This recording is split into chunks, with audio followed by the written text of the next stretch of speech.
안녕하세요. 오늘은 요한복음 20장 19절부터 31절까지를 다룬 한 유튜브 강해 자료를 좀 깊이 들여다볼까 합니다. 아, 네.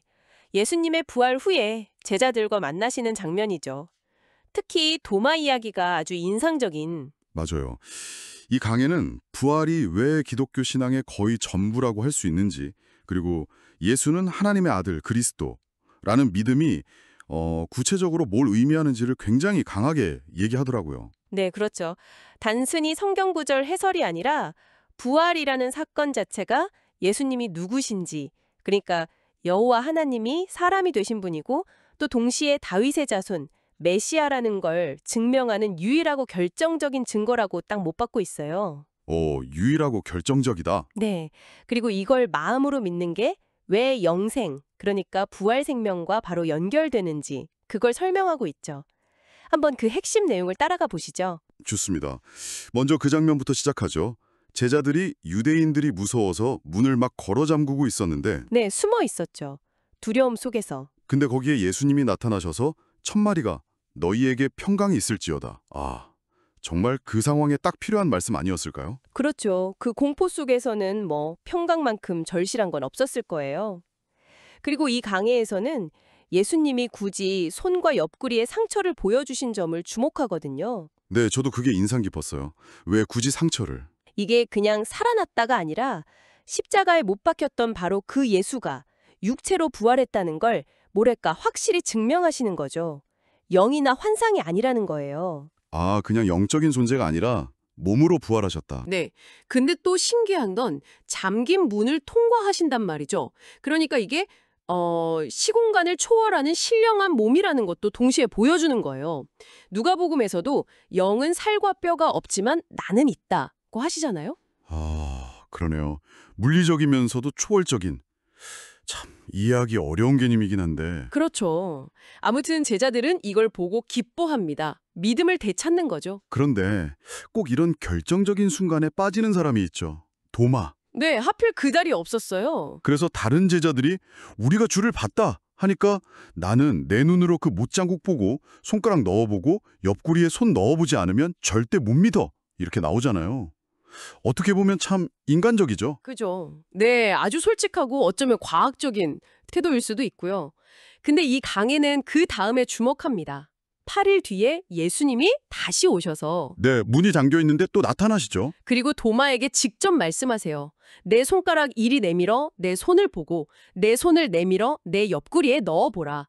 그리고 믿음 없는 자가 되지 말고 믿는 자가 되라. 와, 직접 확인시켜 주시는군요. 그러자 도마가 외치죠. 나의 주님이시요 나의 하나님이시니이다. 이 고백의 핵심이군요. 네, 이 자료에서는 이걸 그냥 감탄사 정도로 보는 게 아니에요. 주님 하나님 불렀네 정도가 아니라 당시 유대인에게 하나님은 오직 한 분, 구약의 여호와거든요. 그렇죠. 유일신 신앙이니까. 그러니까 도마의 이 고백은 당신이 바로 여호와 하나님이십니다. 라는, 즉 하나님이 사람이 되셨다는 걸 깨달은 엄청난 신앙 고백이라는 해석이에요. 부활을 목격하고 그분의 신성을 알아본 거죠. 이야, 여호와 하나님으로 고백했다. 이건 정말 강력한 해석인데요. 그렇죠. 근데 예수님이 이어서 하시는 말씀이 또 중요해요. 너는 나를 본고로 믿느냐? 보지 못하고 믿는 자들은 복되도다. 이 말씀이 좀 오해를 사기도 하잖아요. 약간 묻지마 믿음을 권장하는 것처럼 들릴 수도 있고 보지 않고 믿는 게 더 좋다. 네, 바로 그 지점을 이 강에도 짚고 넘어가요. 이게 아무 증거 없이 그냥 맹목적으로 믿으라는 뜻이 절대 아니라는 겁니다. 그럼 어떤 의미죠? 오히려 도마처럼 부활하신 예수님을 직접 보지는 못했더라도 이 부활이라는 객관적이고 역사적인 사건, 그리고 사도들의 증언이라는 증거를 통해서 예수님이 하나님의 아들, 그리스도이심을 믿는 사람들, 바로 우리 같은 사람들이죠. 그런 믿음이 복되다는 의미로 해석하는 거예요. 그러니까 믿음이라는 게 근거 없는 게 아니라 부활이라는 증거에 기반한다는 거군요. 그렇죠. 믿음은 증거에 기반한다. 이게 핵심입니다. 그렇군요. 결국 요한이 이 복음서를 쓴 목적과도 딱 연결되네요. 마지막 절에 나오잖아요. 네, 31절. 오직 이것을 기록함은 너희로 예수께서 하나님의 아들 그리스도이심을 믿게 하려 함이요. 또 너희로 믿고 그 이름을 힘입어 생망을 얻게 하려 함이니라. 바로 이 믿음? 네. 그리고 이 강해는 이 믿음의 근거가 다른 무엇도 아닌 부활이라고 정말 강하게 주장해요.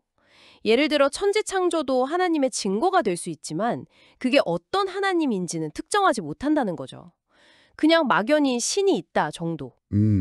그렇겠네요. 하지만 예수의 부활만큼은 예수님만이 여호와 하나님이 사람이 되신 분이고 다윗의 뿌리이자 자손, 즉 그리스도라는 사실을 증명하는 유일한 사건이라는 겁니다.